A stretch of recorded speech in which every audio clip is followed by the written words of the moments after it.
Começamos o análise aqui pela TV Mar, canal 25 na NET, discutindo a reforma política no Brasil. O Congresso Nacional se movimenta para aprovar pontos ou propostas da reforma política, mas até que ponto essa reforma vai responder às necessidades do brasileiro no dia a dia? O análise recebe o juiz, o ex-corregedor eleitoral do Tribunal Regional Eleitoral de Alagoas, André Granja, que vai conversar um pouco exatamente sobre essa proposta. Doutor André, como vai? Essa ideia do Congresso de começar a discutir a reforma política, inclusive com a aprovação até do voto distrital, enfim, ela é viável, de acordo hoje com a principal necessidade do Brasil, digamos assim, até mesmo por transparência na gestão pública, dos próprios gestores, o exercício do exigir do gestor. Esse ponto da pauta do voto distrital, ele é considerado importante? Bem, primeiramente gostaria de agradecer mais uma vez pelo convite, Odilon, e estar novamente aqui na TV Mar. Acho que é a primeira vez com você, né? Exato, é verdade, a primeira vez. Bem, em relação ao tema reforma política, né, que acaba englobando também a reforma do sistema eleitoral, eu acho que o país já busca há muito tempo uma tentativa de resgatar essa identidade do parlamentar com a sociedade, né? Nós estamos vendo com o passar dos anos, um distanciamento cada vez maior e uma perda de identidade, né? O eleitorado, ele muitas vezes termina a eleição, no dia seguinte ele já não enxerga no seu parlamento qualquer identidade. Como se ele tivesse cumprido a obrigação dele. Exato, e não tem essa identidade. O voto distrital é algo que já vem sendo discutido há mais de 2 décadas, né? As discussões acerca do voto distrital são muito antigas, é uma mudança substancial no sistema de eleição. O Senado já fez o indicativo de que quer iniciar essa mudança pelos municípios, né? Os municípios seriam divididos em distritos e os candidatos seriam eleitos para representar distritos determinados, né? E aqueles distritos enxergariam naquele parlamentar, no caso da Câmara de Vereadores, uma pessoa próxima, uma pessoa a quem eles podem recorrer, a quem eles podem cobrar mudanças na política municipal. Eu acho que é um passo importante, caso venha a ser aprovada realmente essa proposta, para depois se discutir como será o sistema de eleição dos deputados estaduais e federais, que esses precisariam de uma emenda à Constituição. Mas, no caso, essa necessidade, por exemplo, vamos considerar, eles discutem a ideia de municípios com mais de 200 mil habitantes, você poder eleger, digamos assim, as pessoas que fariam parte do distrito. Isso não restringiria demais a necessidade, porque cada, digamos assim, chefe de distrito ficaria muito preocupado com o seu próprio distrito e não com a totalidade, enfim, de uma determinada região, ou a complexidade do que existe, por exemplo, no sistema eleitoral? Na verdade, são 200 mil eleitores e não habitantes, né? Então, seriam já municípios aí com um porte de 300 a 400 mil habitantes, né? São municípios maiores e quanto maior é o crescimento do município, a tendência natural é haver um distanciamento maior da sociedade em relação ao seu parlamento, até pelas complexidades de tudo aquilo que envolve a política municipal, né? O peculiar interesse local. O que vai marcar com essa mudança realmente nós passarmos a ter parlamentares que vão se identificar com determinadas localidades. Eles ficaram com um compromisso maior em relação a isso. Em relação a determinadas localidades. Isso nos grandes municípios ou nos médios, né? Maceió, por exemplo, é uma cidade de porte já médio para grande, né? Nós teríamos distritos, a cidade dividida em distritos, os parlamentares eleitos por aqueles distritos. É um sistema interessante. É uma mudança, como eu disse, uma mudança substancial, uma mudança grande em relação ao sistema vigente. Acaba, por exemplo, com votações através do quociente eleitoral, né? Evita também que aquele chamado voto de protesto, que muitas vezes o eleitor vota em determinado candidato, num palhaço que se coloca como candidato, como se estivesse protestando, mas ele está dando voto para uma legenda que acaba elegendo políticos que não têm identidade nenhuma com o eleitorado. Então, com o voto distrital, se levaria a os eleitores se identificarem com pessoas relacionadas ao seu distrito, para que elas pudessem, nos próximos 4 anos, trabalhar por aquele distrito. É óbvio que numa casa legislativa, né, onde nós vamos ter uma representação múltipla de pessoas de vários distritos, teremos as composições e haverá, com certeza, nos debates, a preocupação com toda a municipalidade, né? Mas isso pode ser uma experiência inicial para se depois tentar até um sistema misto, né? Com votações com parlamentares eleitos pelo sistema distrital e outros pelo sistema tradicional, né? Pode-se estudar isso, também é uma proposta, já que muitas vezes alguns parlamentares, principalmente nas assembleias legislativas e nas câmaras federais, eles acabam se identificando com determinadas classes sociais. Exatamente. E não com regiões.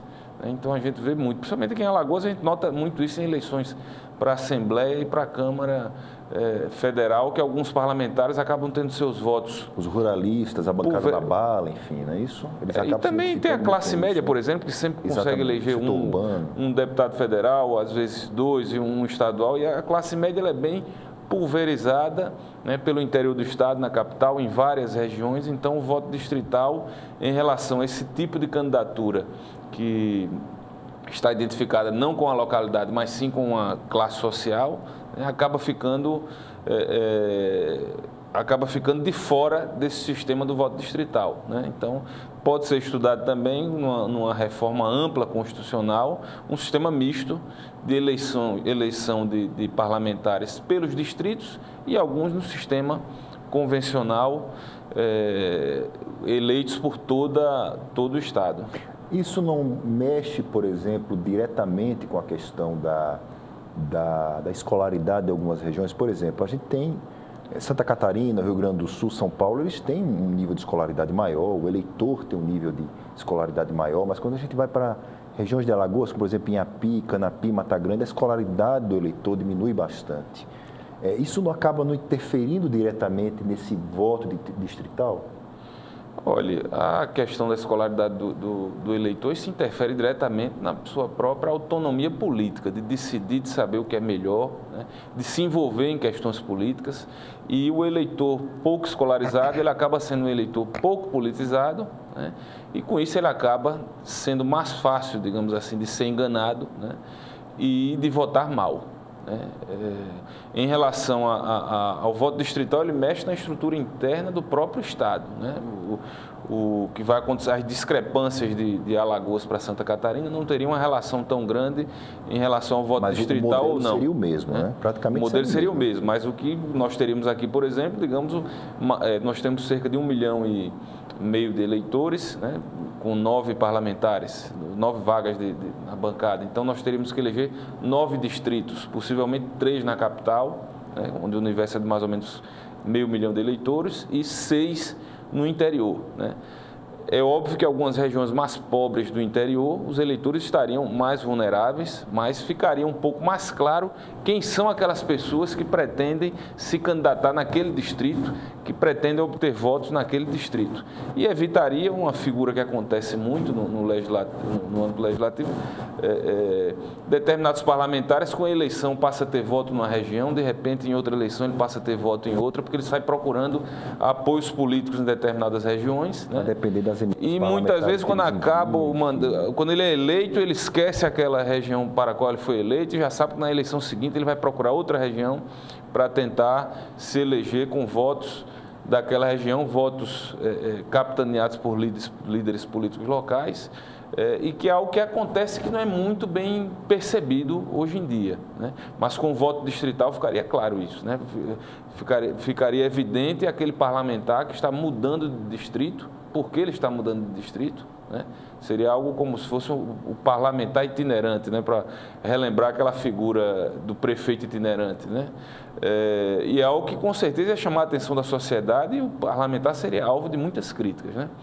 Então, eu creio que seja importante que se pense nesse sistema, ainda que ele não seja adotado integralmente, seja adotado de forma mista, para que os parlamentares comecem a ter identificação com raízes em distritos determinados e se preocupem com a situação daquelas localidades que elegeram ele.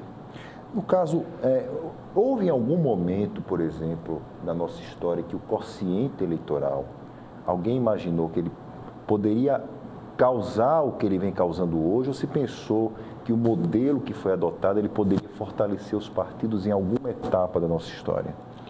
Olha, no início, de fato, a intenção era fortalecer os partidos e as coligações partidárias. Até depois da própria ditadura, não é isso? Isso, mas o grande problema é que depois da Constituição o número de partidos começou a crescer de forma desordenada. Hoje nós temos mais de 30 partidos políticos no país. Muitas legendas acabam sendo legendas de aluguel, né? E acabam sendo objeto de controle de determinados líderes políticos, e no período eleitoral ele vai escolher onde ele vai agregar aquela legenda dele, né? Muitas vezes são partidos pequenos, mas a depender da estratégia com quem ele se coligue, ele acaba se elegendo por conta do quociente eleitoral, né?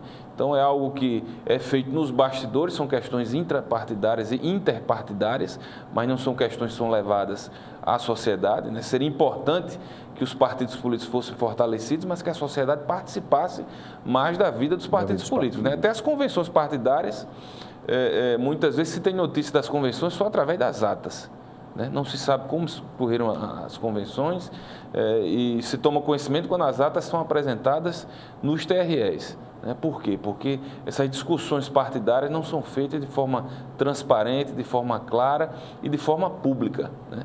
Isso é algo que também é culpa um pouco da legislação, porque a gente sabe que as eleições elas acabam começando um ano antes, né? Quando começa as mudanças, as filiações de partido político, as trocas de partido político, ali já é o início do processo eleitoral. Exato, exatamente. Né? Ali o interessante seria que tudo aquilo já fosse colocado para a sociedade, mas a legislação hoje ela até veda, porque considera propaganda extemporânea, né?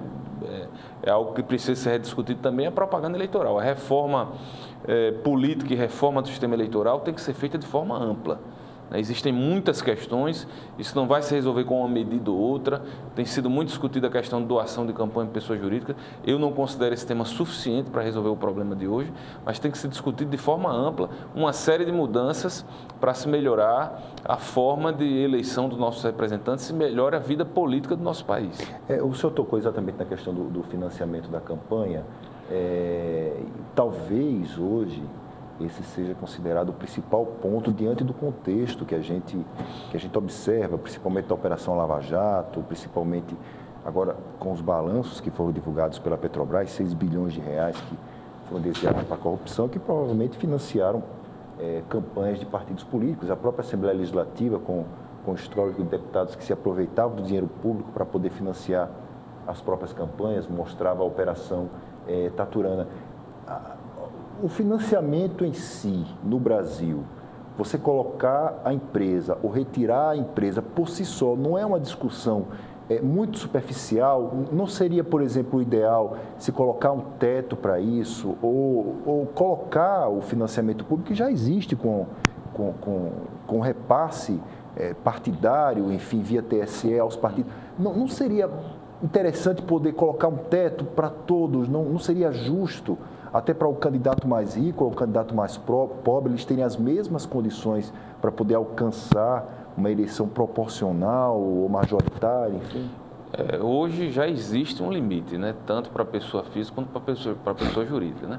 O que ocorre no Brasil é um fenômeno interessante, que nós não temos a tradição de uma base de doadores grande. Se fosse analisar uma eleição para presidente dos Estados Unidos, a gente percebe que o número de doadores é muito grande, né? Também a doação de internet é fantástica. Inclusive doação de pessoas físicas, há uma tradição muito grande de doação de pessoas físicas nos Estados Unidos, né? Enquanto uma eleição para presidente dos Estados Unidos você tem um universo de, digamos, de 5 mil doadores, quando nós vamos analisar aqui no Brasil, nós temos 50 doadores, 60 e muitas vezes todos pessoas jurídicas, porque que investem nas mesmas campanhas. E as pessoas físicas também temem serem identificadas, né? Temem ser identificadas com os parlamentares. Então, acabam as pessoas jurídicas doando e as pessoas físicas, principalmente campanhas maiores como campanhas presidenciais.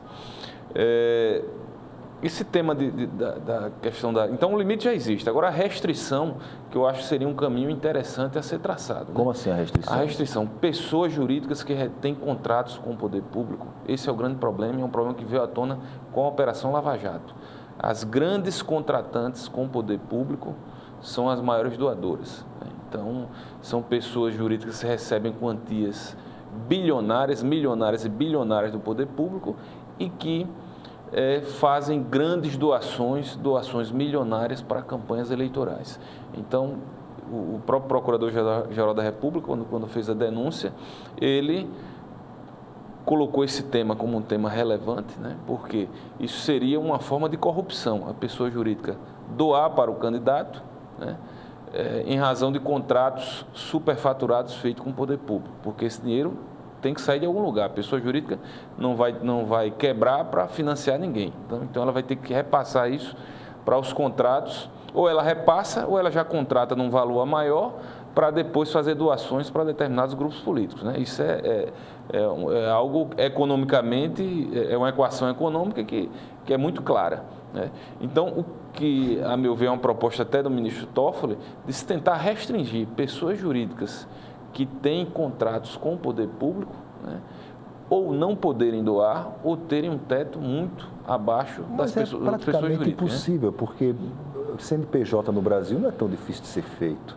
Se, por exemplo, o Odilon tem uma empreiteira e um contrato com o poder público, mas ele conhece o André e o André não tem, eu posso diretamente doar o dinheiro para você para que você possa chegar àquela outra pessoa. Isso é rastreado, né? Até porque o limite de doação está ligado ao faturamento da empresa. Se você cria uma empresa, inclusive faturamento no ano anterior, se você cria uma empresa no ano das eleições, nem doar você pode, porque você não teve faturamento no ano anterior, né? Então, e se você fizer isso, você consegue rastrear. Como foi que essa empresa conseguiu esse recurso? Então, você consegue rastrear a doação, né? E é importante que seja feita essa restrição e também tenho minhas ressalvas em relação à proibição total de doação, principalmente há um julgamento no STF que já tem votação, inclusive, por maioria, para se proibir a doação. De pessoas jurídicas. De pessoa jurídica, proibir restritamente, né? O fundamento que seria... Que, na verdade, facilitaria ainda mais o Caixa 2, Caixa 3, o meu receio 4, maior é a enfim, volta né? do Caixa 2, né? A volta com força, né? Não estou dizendo que ele não existe, mas nas últimas eleições, o trabalho que tem sido feito, né, nas contas dos candidatos, feitos pela Justiça Eleitoral, né, isso levou a uma transparência maior nas contas dos candidatos. Então, nós temos visto campanhas milionárias com todos os registros contabilizados e nós temos a ideia de que isso pode continuar acontecendo com doações e despesas não contabilizadas, que é o famoso Caixa 2, que no julgamento do Mensalão, foi até mencionado pelo deputado Roberto Jefferson, que isso foi ele que disse, eu não posso afirmar isso, né? Embora eu ache que tenho intimamente de que é bem provável que seja verdade, que todos os partidos políticos, todas as campanhas tinham Caixa 2, então as doações de pessoas jurídicas eram feitas para esse Caixa 2, né? E acabava funcionando tudo à margem da Justiça Eleitoral, né? Depois de todo o trabalho que foi feito de fiscalização, de combate, se identificou essas doações milionárias, agora todas registradas nas contabilidades dos candidatos. Aí vem outra operação importante, que é a Operação Lava Jato, que, pelo menos essa é a conclusão do Procurador-Geral da República, que apontou que essas doações estavam ligadas a superfaturamento de contratos milionários com o poder público, né? Então, tem que se pensar isso, né, para se tentar restringir. Então, pessoas jurídicas que têm grandes contratos com o poder público serem proibidas de doar, né? Ou, de alguma forma, ter um tratamento diferenciado de uma pessoa jurídica que não contrata com o poder público e de uma pessoa física, né? Mas não se criaria, por exemplo, uma forma diferenciada de poder se maquiar a prestação de contas? O mundo do crime ele tem muita imaginação, ele é imaginoso, né? As contas, quando elas são prestadas, né, é feita uma análise técnica e fica muito mais fácil se rastrear qualquer tentativa de esquema de corrupção. Inclusive, as pessoas jurídicas estão sujeitas a sanções caso, não só o candidato, mas as pessoas jurídicas também estão sujeitas a sanções severas da legislação eleitoral, sujeitas a multa, sujeitas a sanção de proibição de contratar com o poder público, caso cometam irregularidades nas doações, né, se elas não observem. Então, a legislação eleitoral ela é uma legislação bastante dura, né, e a Justiça Eleitoral, com o trabalho que vem sendo feito nos últimos anos, conseguiu uma maior transparência nas contas dos candidatos. Isso foi importante para que se levasse ao debate por que as campanhas são tão milionárias, né? Por que essas grandes empresas que contratam com o poder público doam tanto para políticos já eleitos ou para grandes partidos políticos, né?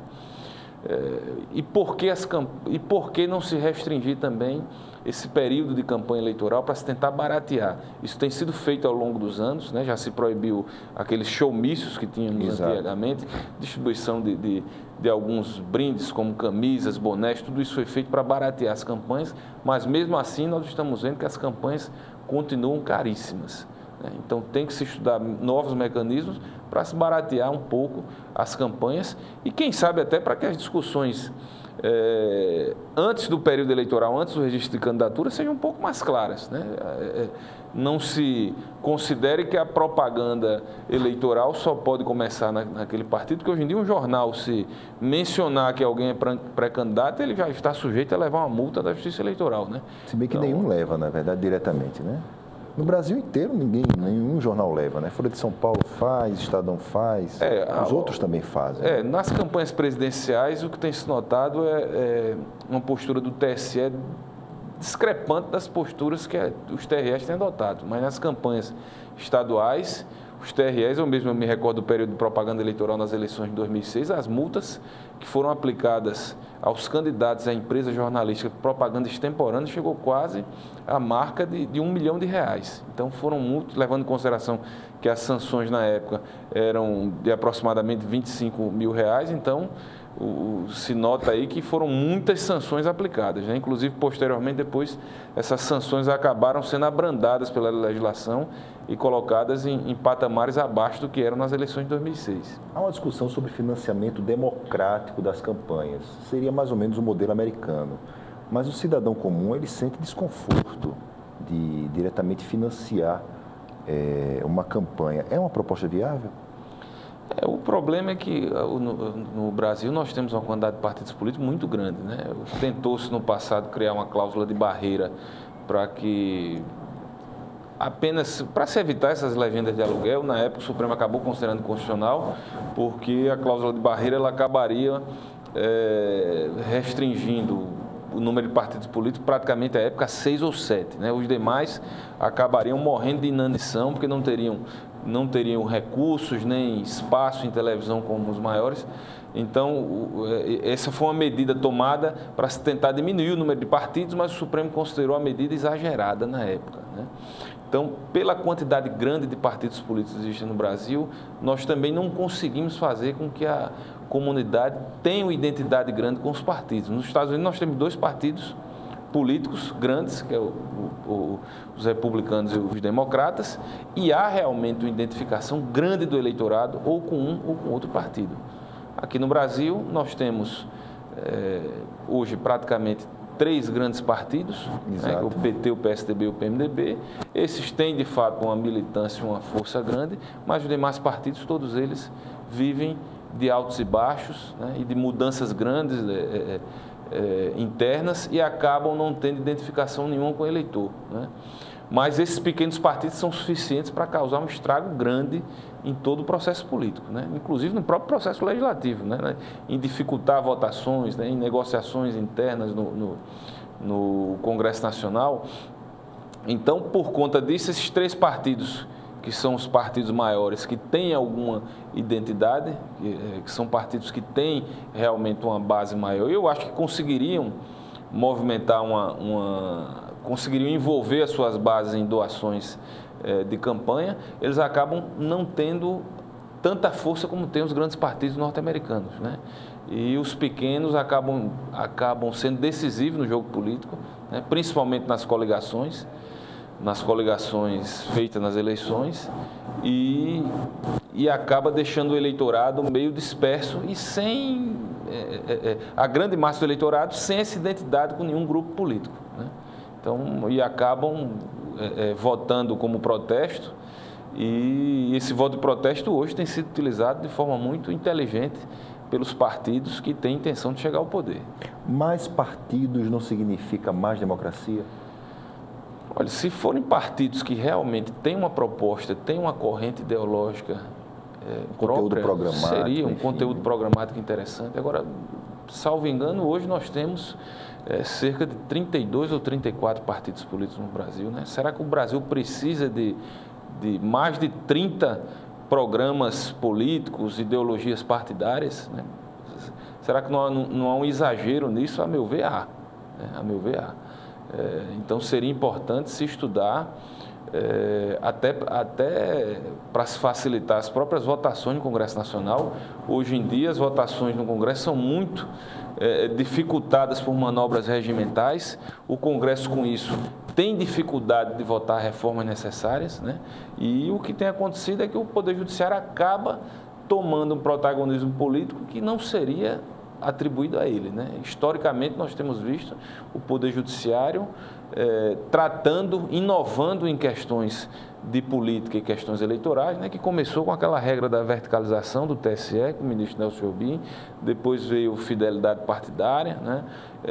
Quase se criou uma regra de elegibilidade por decisão do judiciário, com aquele movimento pela ficha limpa. Depois o judiciário acabou entendendo que teria que ser pela via legislativa. Agora vem outra mudança, a meu ver, que vai alterar muito se o judiciário realmente terminar esse julgamento das doações de pessoas jurídicas e decidir que pessoas jurídicas não podem mais doar. Então seria outra mudança substancial, né, levando para o Poder Judiciário um protagonismo político que originalmente não é dele. Isso tem que ser do Parlamento, né? Mas o Parlamento precisa funcionar com uma maior dinâmica para poder se votar as propostas de interesse da sociedade. Hoje em dia, no Parlamento, o que se vê é que praticamente precisa se ter um consenso, uma unanimidade para se aprovar algo no Parlamento, né? E o Parlamento funciona com a vontade da maioria, né? Se houve as minorias, a minoria tem os seus direitos regimentais, mas não podem inviabilizar a dinâmica do processo legislativo. Então, seria interessante. Me parece que na última legislatura, na Câmara dos Deputados, 22 partidos tinham representação na Câmara dos Deputados. Esse número aumentou para 26.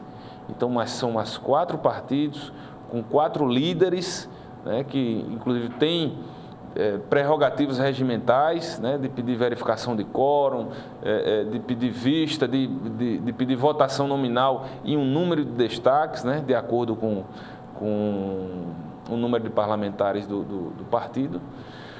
Mas tudo isso tem que ser repensado, porque o próprio processo legislativo está cada vez mais difícil de ser conduzido pelo Parlamento, pelo conta do aumento do número de partidos políticos. Nós vamos continuar a conversar com o senhor no próximo bloco aqui no Análise, lembrando que o nosso programa é transmitido também pelo portal gazetaweb.com e pelos dispositivos móveis com iOS e Android. Volta ao já.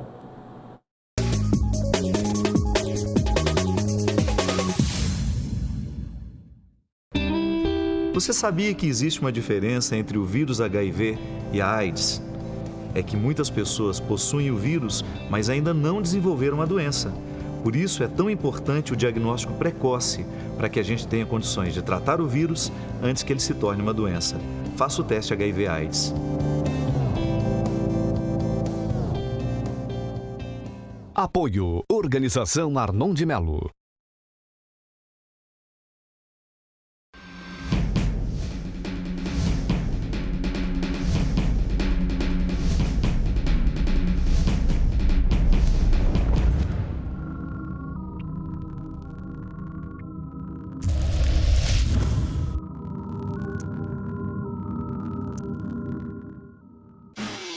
Estudar no mais bem estruturado Centro Universitário de Alagoas faz toda a diferença.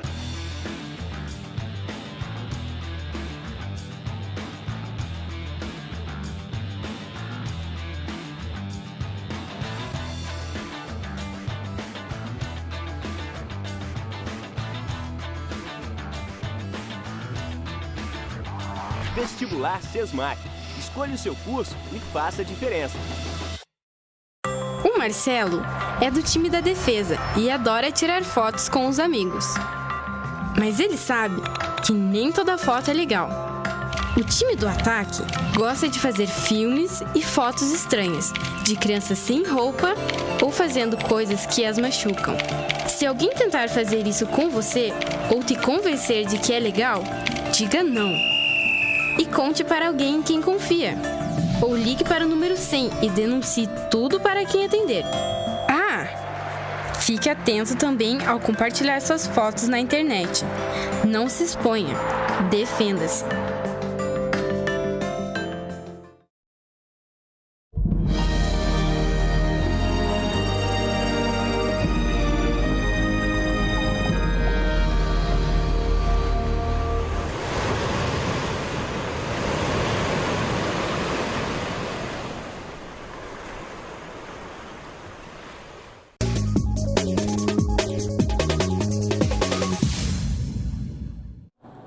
Voltamos conversando com o juiz André Granja, ex-corregedor eleitoral do TRE em Alagoas. Nós estamos falando a respeito de reforma política e no bloco passado a gente falava exatamente sobre a dificuldade do financiamento público ou não das campanhas eleitorais, os antigos showmícios que agora não existem mais, mas ao mesmo tempo a corrupção ela continua avançando no sistema eleitoral brasileiro e agora com muito mais força.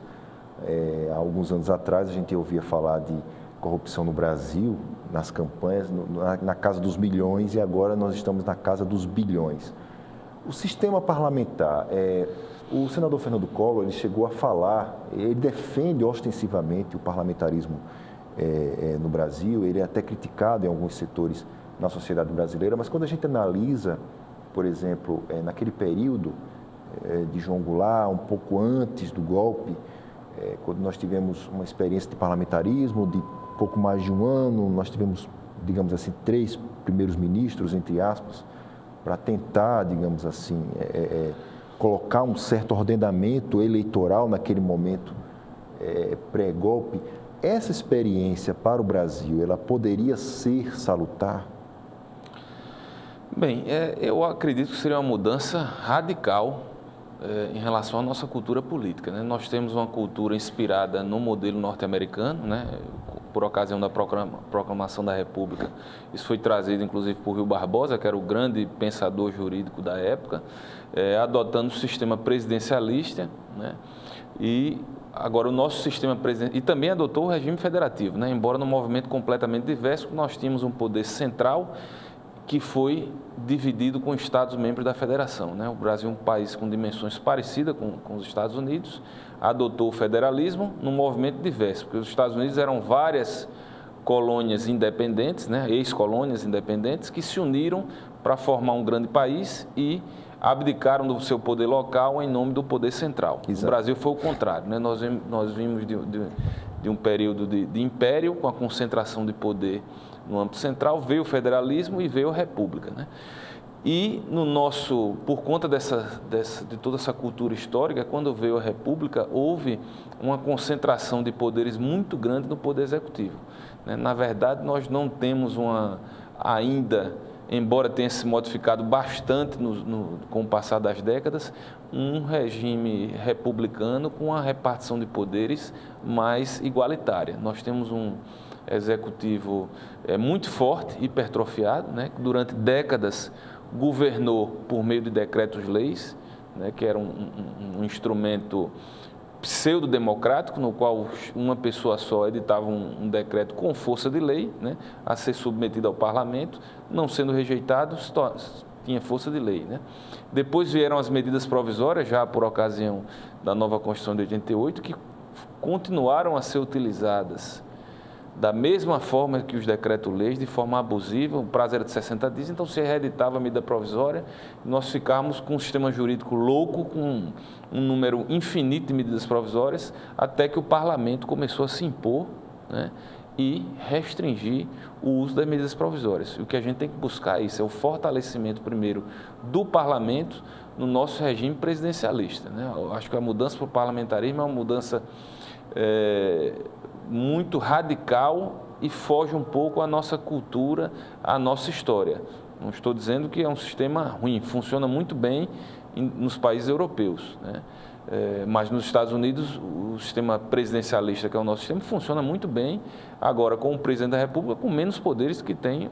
O Congresso tem mais força. O Congresso tem mais força, né? E é interessante ver essas movimentações do Congresso, né? Agora recentemente criando impondo a liberação de emendas parlamentares, criando a figura do orçamento impositivo, né, deixando de ser um orçamento meramente programático para o Executivo decidir se cumpre ou não, né? Se é uma lei votada pelo Congresso Nacional, o Executivo tem que cumprir, né?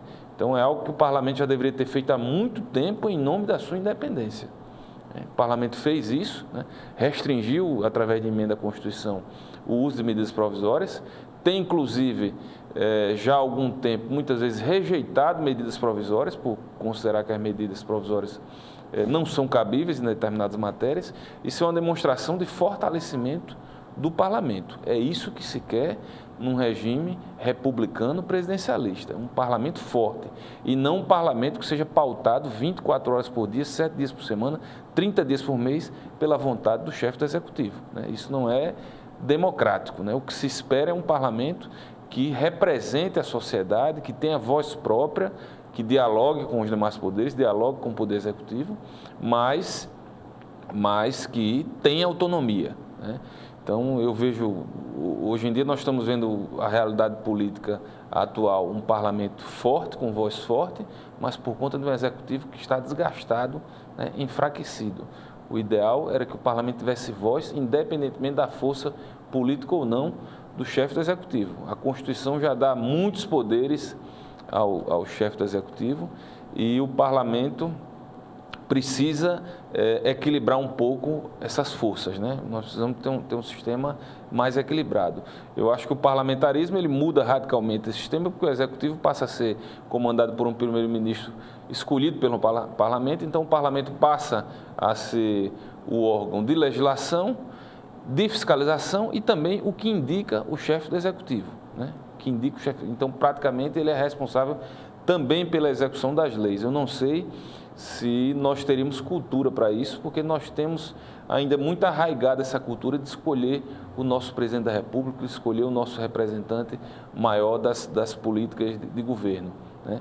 Eu acho que essa mudança é importante que se discuta essa mudança, qualquer discussão é válida, mas eu acho que o Brasil ainda não está pronto para essa mudança, né? Até porque o nosso regime republicano precisa ser melhor equilibrado, né? Com um parlamento mais forte. Até que ponto é possível a gente dizer que o regime atual, o sistema presidencialista brasileiro, com um presidente da República extremamente fortalecido, inclusive com a questão das medidas provisórias, enfim, até que ponto isso atrapalhou a vida política nacional? É possível a gente perceber isso? Olha, é possível porque as discussões hoje elas praticamente são feitas no Palácio do Planalto, né, com algumas mentes pensantes, né, se chamam os líderes para se discutir as questões e no âmbito parlamentar praticamente se homologa aquilo que o Executivo quer, né? O Executivo também tem outra força grande que é o poder de veto, né? O Parlamento ficou mais de duas décadas sem apreciar um pedido de veto.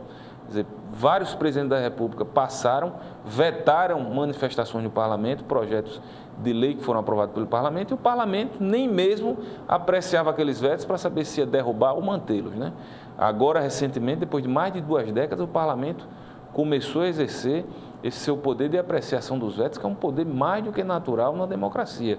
Mas o Parlamento estava se apequenando diante do Executivo e não apreciava, deixando que o Poder Executivo desse a palavra final quando deve ser do Parlamento, se vai manter ou não o veto, né, do Presidente da República. Então, esse também foi uma sinalização importante de restabelecimento da autonomia do Parlamento, e, inclusive, até pela importância que tem o Parlamento, pode-se discutir até essa flexibilização desse poder de veto, né, que em alguns países o Presidente da República não tem poder de veto. Ele, caso não concorde com o projeto de lei, ele tem um poder de reenvio ao Congresso para que o Congresso reanalise a matéria, né? Então, seria algo a se pensar para se fortalecer mais o Parlamento, mas, mais uma vez, o Parlamento precisa ser forte, mas ter identidade com o eleitor. É preciso se mudar o sistema eleitoral para se resgate essa identidade entre o parlamentar e a sua base eleitoral. Essa participação do eleitor através de processos de democracia direta, nos Estados Unidos, quando eles fazem uma eleição presidencial, geralmente eles envolvem outros elementos, discussão sobre a questão do aborto, a questão da reforma da saúde, enfim, eles geralmente atraem o eleitor para que eles coloquem outras discussões também em pauta no dia de uma determinada eleição. Esse tipo de tradição é muito difícil de ser colocado no Brasil, até pelo próprio perfil do brasileiro, de eleger e dizer, olha, eu já cumpri meu papel, já fiz a minha parte e eu não tenho mais nenhum envolvimento com isso. Uma reforma política que não possa valorizar ou instigar o eleitor a participar mais diretamente do processo, não só eleitoral, mas também da vida do Congresso Nacional. Não seria interessante fazer exatamente um sistema assim? Qual é o caminho que se poderia utilizar para que o eleitor se sentisse instigado a participar mais disso? Olha, nós temos um problema grande na nossa repartição de competência na nossa federação, que é diferente da americana.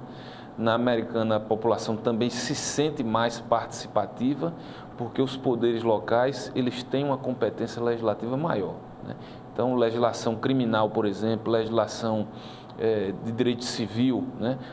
As assembleias legislativas têm autonomia para criar legislação, chamados crimes estaduais. Lá nos Estados Unidos existem os crimes criados por lei federal e os crimes criados por lei estadual, né?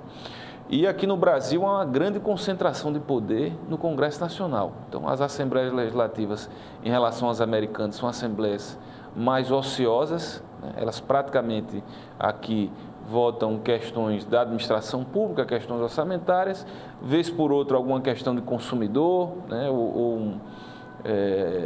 Alguma questão de política local, política urbana. Então, a população não se sente instigada, porque, na verdade, os grandes temas eles estão praticamente todos concentrados em uma esfera de poder única, que é o poder central da União, né? Eu acho que já é tempo de se repensar o modelo federativo do Brasil para se dar um pouco mais de autonomia aos Estados-membros, né? Que eles possam legislar um pouco mais. Hoje até em questões de competência concorrente, né, como questões relacionadas a meio ambiente, consumidor, ou questões de administração pública, normas gerais de administração pública, essas questões acabam sendo todas levadas no âmbito federal para serem discutidas no Congresso Nacional, né?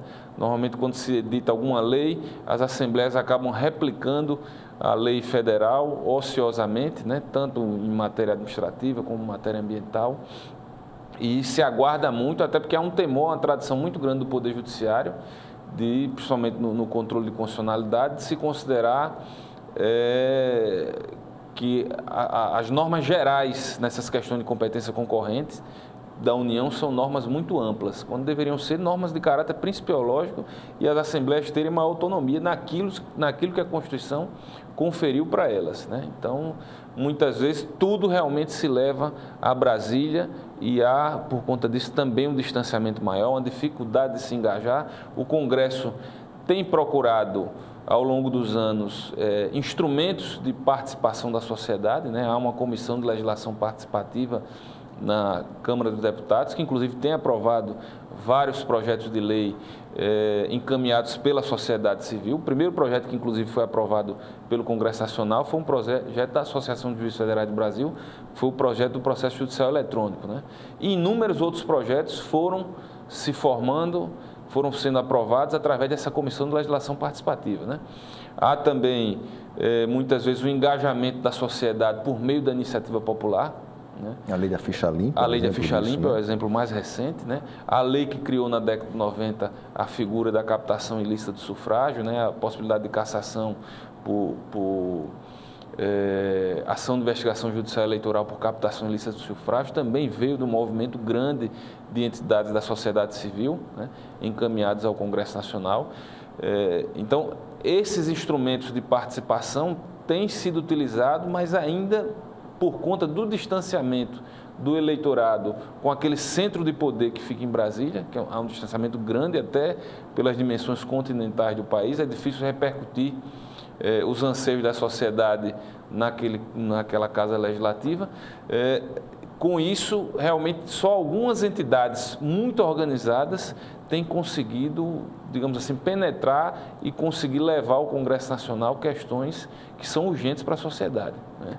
Não existe também a questão do medo de se colocar certos instrumentos da democracia participativa, uma democracia mais direta com o cidadão, por exemplo, você querer que o cidadão possa aceitar a pena de morte, quando a gente sabe das consequências, ou até agora a discussão da maioridade penal, onde há uma crítica muito grande às pessoas que levam adiante a questão da redução da maioridade. E aí a gente volta à questão do sistema eleitoral, à questão do financiamento. Não existe uma certa... A justiça brasileira, a justiça eleitoral brasileira, ela não subestima demais o eleitor e diz, olha, o eleitor não tem condições de julgar ou de saber determinadas coisas, é melhor a gente concentrar essa discussão em determinadas circunstâncias mais restritas, porque ele não tem maturidade suficiente para entrar em determinados assuntos? Na verdade, essas questões de reforma, elas são concentradas mais no Legislativo do que no Judiciário, né? O Judiciário, ultimamente... E não são propostas populares, o senhor concorda com isso, né? Muitas vezes elas essas questões vêm de verticalização... muito do solavanco do que a gente vê por aí, né? Verticalização, questões como ficha limpa, são questões que surgem, acabam sendo surgidas em debates no âmbito da Justiça Eleitoral, mas são questões próprias do Legislativo, né? Fidelidade partidária também é outro exemplo. Né? Fidelidade partidária, inclusive, veio no momento em que o Congresso tinha acabado de rejeitar uma reforma política que tratava de fidelidade partidária. E que, na verdade, então, hoje, o Judiciário foi e fez a reforma. Pequena, né? A prática da própria fidelidade hoje era praticamente nula, né? Porque hoje os congressistas eles mudam de partido com muita facilidade, né? Não como antes, né? Não como antes. Hoje em dia os congressistas praticamente têm se utilizado de uma brecha que foi criada, né, com a criação de novos partidos políticos, né, aquelas transformações e fusões, um ano antes das eleições. Mas antes o que acontecia era o parlamentar acabou de tomar posse, né, hoje um ano antes, né, com quase 3 anos de mandato cumprido. Ele acabava de ser eleito e já mudava de partido. Né? Tinha parlamentares que em 2 anos mudavam 5, 6 vezes de partido. Né? Então isso acabou, né? Isso acabou, até porque alguns parlamentares perderam o mandato por conta disso, né? Inclusive no Congresso Nacional. Alguns deputados perderam o mandato por conta de troca de partido, sem uma justificativa prevista na resolução do TSE. Né? Mas, mais uma vez, eu chamo a atenção, esse protagonismo político não deveria estar sendo feito pelo Judiciário. Né? O Judiciário, inclusive, em algumas questões, tem aberto para a participação de entidades da sociedade civil para ingressar em processos judiciais que discutem questões políticas, né? Para que apresentem a sua contribuição, mas isso, o ideal é que seja discutido realmente no âmbito do Congresso Nacional. Né? Mas, mais uma vez, eu repito, a dinâmica legislativa ela não tem permitido uma alteração na legislação na mesma velocidade das mudanças sociais e da expectativa que a sociedade tem. Né? Esse Congresso que hoje funciona no país, eleito democraticamente pela maioria, ou no voto do protesto ou não, ele tem condições hoje de discutir a reforma política nos moldes que está sendo colocado em algumas entidades ou até mesmo pelo Judiciário?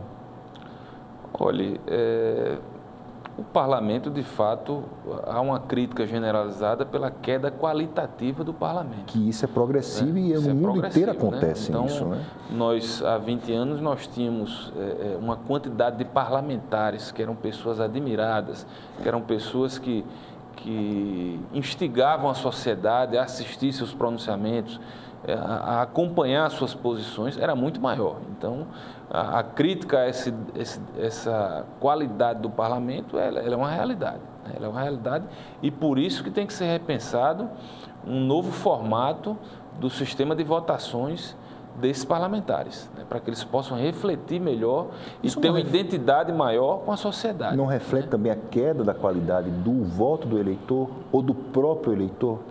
Isso acaba um processo implicando mutuamente, né? A partir do momento que o eleitor passa a perder a sua crença nos seus representantes, ele deixa de participar, ele deixa de acompanhar o parlamentar, ele muitas vezes deixa de cobrar e espera a próxima eleição para radicalizar, para anular o voto ou votar num palhaço que é colocado como candidato, e esse não é o melhor caminho.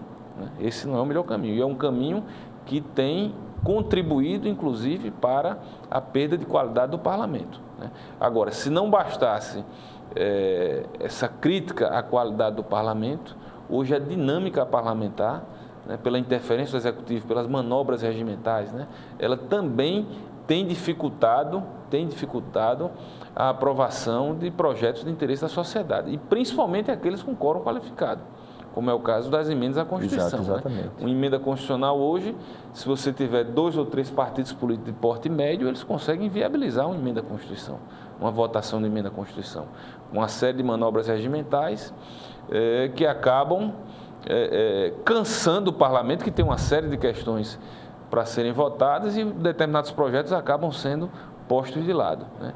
Então, é importante que o parlamento também resgate a sua dinâmica para que possa votar na velocidade que a sociedade espera. As mudanças são necessárias. Eleições proporcionais em 2 turnos, o que é que o senhor acha disso?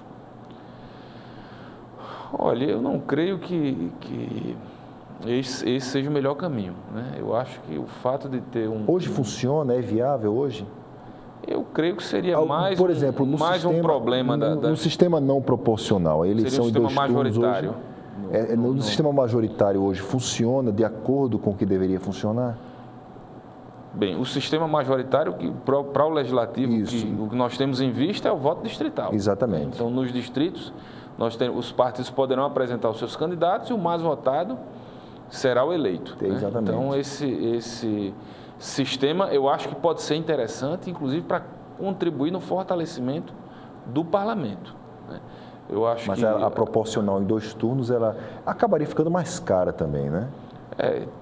A eleição tem um custo, né? Inclusive há um movimento para se tentar unificar todas as eleições do país em um mesmo ano. Então se prorrogaria os mandatos ou das eleições municipais para que possam coincidir com as gerais e presidenciais, ou prorrogaria das eleições gerais e presidenciais para 6 anos para coincidir com as municipais. Há um movimento nesse sentido, mas eu não sei se a Justiça Eleitoral teria condições de administrar um processo eleitoral tão gigantesco. Né? Porque o processo de eleições municipais, embora se possa pensar que são entes menores e que o trabalho não é tão grande, as eleições municipais para prefeito, vereador, elas acabam dando um trabalho para a Justiça Eleitoral até maior do que as eleições para deputado estadual, federal, senador, governador e presidente. Então, se juntar tudo isso, pode a Justiça ter muita dificuldade de fiscalização. Né? É uma mudança grande e nós temos essa característica no nosso sistema brasileiro, sistema eleitoral brasileiro, que o Poder Judiciário é quem administra as eleições. Isso é um modelo brasileiro, um modelo que não tem nada parecido no mundo em grandes países, né? Países com grande eleitorado ou países desenvolvidos, né? Há um modelo parecido, salvo engano, na República Tcheca, né? Mas é um país pequeno, com dimensões completamente diferentes. Né? Então, é algo próprio da nossa cultura, o judiciário administrando as eleições, não o judiciário que julga o processo de eleição, como tem em outros países, é um judiciário que administra as eleições, né? E que se socorre de magistrados de outros segmentos, de vários segmentos judiciários, para conseguir administrar esse processo eleitoral. Eu não creio que essa unificação, por exemplo, que é uma ideia que tem sido discutida no parlamento, seja uma boa saída, né? Eu não creio que seja uma boa saída em relação a isso. Agora, se pensar em medidas que mudem o modelo atual, que é um modelo que tem demonstrado sinais de que é um modelo superado, como o voto distrital ou o voto de lista de partidos, né, que é outra ideia, desde que os partidos políticos comecem realmente a vivenciar os anseios da sociedade, que eles se abram para a sociedade, que as sociedades passem efetivamente a fazer parte da vida dos partidos políticos, também pode ser uma saída interessante. Nós temos que fazer algo para mudar o que está aí. O modelo que está aí é um modelo que tem se demonstrado um modelo inadequado à nossa nova realidade. A decepção do eleitor que o senhor cita também não é uma decepção desse mesmo eleitor com o judiciário eleitoral brasileiro, quando ele observa que o gestor ficha suja no caso, ele foi julgado em primeira instância, o processo ainda corre, mas ele continua sendo candidato numa eleição, ou existe uma facilidade para que ele continue sendo candidato, porque ele acaba tendo a imunidade parlamentar. Também não existe a decepção do próprio eleitor em relação a esse judiciário que tenta e que administra a eleição no Brasil? Olha, o nosso Poder Judiciário, ele tem um papel no Brasil que não tem em nenhum país no mundo, né? Proporcionalmente, nós temos já uma tradição de procura ao judiciário que não se vê em nenhum outro país. Então, a sociedade, se ela procura o judiciário, ela espera muito do judiciário. Um judiciário que recebe anualmente 25 milhões de processos. Para se ter uma ideia, nosso acervo processual hoje que existe no judiciário é de cerca de 95 milhões. todo ano... Isso só em Alagoas ou no Brasil inteiro? No Brasil inteiro. Brasil Nós temos 95 milhões de processos em tramitação. O Judiciário, normalmente, pelo menos o Justiça em número de 2013, demonstrou que o Judiciário recebeu 25 milhões de processos e conseguiu arquivar 24 milhões. Então, mostrou uma eficiência de quase 100%, de 96%, 97%. Então, o Judiciário que é muito procurado pela sociedade, né? Na Índia, por exemplo, a Índia em tramitação, o acervo processual da Índia é de cerca de 30 milhões de processos. Né? A Índia, que é um país de mais de 1 bilhão de habitantes, 5 vezes maior do que o nosso, tem um acervo processual em tramitação que é 1/3 do nosso. Né? Então, se procura muito, e aí eu comparo com a Índia, porque a Índia também é um país em desenvolvimento, claro, como o Brasil. Né? Então, o judiciário brasileiro é um judiciário que tem sido muito procurado e isso gera muita expectativa da sociedade. É um judiciário que tem muito poder, né? Nós temos o sistema judicial com uma força que nenhum país no mundo tem. É um poder judiciário que, inclusive, já paralisou o processo legislativo, né? Em alguns casos, por questionamento de parlamentares quanto à constitucionalidade de determinada matéria, de determinado projeto de lei. Então, é um poder judiciário forte, poder judiciário que tem um protagonismo muito grande e é um poder judiciário que é muito buscado pela sociedade. E dessa busca vem também as frustrações. Né? Principalmente com o eleitoral também, né? Também em matéria eleitoral, embora o poder judiciário tenha dado demonstrações de eficiência ao longo da história. Né? Nós tivemos governadores cassados, senadores cassados, vários deputados federais cassados. Né? Então, o judiciário tem funcionado. Tem funcionado. Agora, mas o juiz de primeira instância, por exemplo, é quase nada, não é verdade? Na justiça eleitoral, o juiz eleitoral de primeiro grau, ele cuida só das eleições municipais. E ele acaba sendo muito pequeno no protagonismo da própria eleição. Ele é forte no dia da eleição, mas na hora de uma determinada causa, enfim, até mesmo na cassação... O sistema recursal, né? O juiz eleitoral julga uma determinada matéria e o que a sociedade normalmente espera, né? Porque o sentimento generalizado é de que o país está completamente fora do eixo, né? Então, a ideia generalizada é que o caos, nós precisamos ver punições, né? A sociedade, o que ela espera do judiciário é sempre cassações, condenações, prisões, mas nem sempre isso ocorre, né? Isso nem sempre ocorre, né? Ou seja por processos mal instruídos, seja às vezes por equívoco do próprio magistrado ou por um entendimento um pouco mais garantista, né? Existem alguns magistrados que são mais garantistas, isso é uma linguagem jurídica, são aqueles magistrados que exigem uma prova muito mais forte. Questões ideológicas diferentes, né? se condenar, né? Isso é uma corrente jurídica própria, né? Então a sociedade espera muito isso, né? Quando se tem uma operação policial como essa, a Lava Jato, a sociedade ela vibra porque alguma coisa está sendo feita, né? Agora, nem sempre toda operação ou todo processo judicial resulta numa punição ou numa cassação. Mas o que nós temos visto da Constituição de 88 para cá, né, são políticos das diversas esferas, governadores, senadores, deputados, né, sendo cassados, perdendo mandatos, muitas vezes indo para a prisão. Né? Isso é algo que não se via outros há 25 anos. E outros permanecendo na Outros política, permanecem, né? Se perpetuando, inclusive, com filhos e netos, enfim. Mas tudo tem o seu tempo, né? E como disse o ministro Joaquim Barbosa, a justiça chega para todos, né? Acaba chegando para todos. Então, alguns políticos que nunca se esperou vê-los de algemas ou presos, eles acabaram sendo presos, né? Isso é um trabalho que tem que ser bem conduzido pelo Ministério Público e pela polícia, né? E ser prontamente respondido pelo Poder Judiciário, né? É uma estrutura judicial, uma estrutura complexa, né? O magistrado não trabalha sozinho, né? Ele depende de um processo bem instruído, né? De um trabalho bem feito pela autoridade policial, de um trabalho bem conduzido pelo Ministério Público, né? E que tem apresentado resultados ao longo dos últimos anos que não se via antes, né? O juiz eleitoral de primeiro grau, voltando a essa questão, ele não tem um conhecimento maior da causa, já que ele lida diretamente não só diretamente com o gestor, que caberá o julgamento a ele, mas também com a própria população, o próprio sentimento popular daquela região, daquela cidade onde ele está. Essa opinião dele não poderia prevalecer mais diante, por exemplo, dos próprios TREs, já que que os TREs representam a segunda instância, mas eles estão distantes exatamente desse foco que o juiz está mais próximo? Olha, o juiz de primeiro grau, em geral, ele tem uma proximidade, né, maior com os fatos, né, com as provas que são produzidas no processo.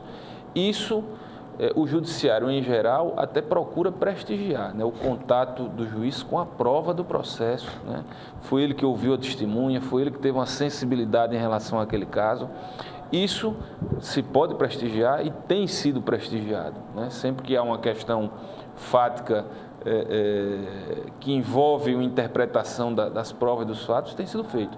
Agora, o que não se pode fazer é prestigiar o magistrado pelo fato de ele estar inserido na sociedade e muitas vezes ouvindo fofocas, ouvindo disse-me-disse da sociedade, até porque a gente sabe que muitas vezes uma mentira repetida várias vezes acaba se tornando uma verdade. Se o juiz for se emprenhar pelos ouvidos e julgar segundo aquilo que ele ouve, ele corre o risco de cometer uma grande injustiça, né?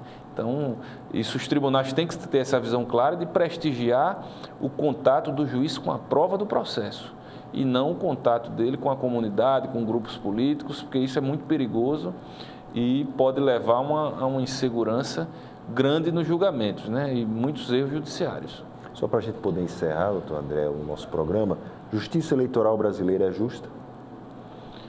Olha, a justiça tem buscado fazer justiça, né? A justiça eleitoral ela tem tido um papel importante, né? Tem contribuído, inclusive, para transformações de ordem legislativa, e eu acho que o papel que a Justiça Eleitoral tem feito no país, eu como ex-integrante tenho olhado de fora, no geral ele é positivo, né? Tem falhas, é uma estrutura feita por pessoas que falham, né?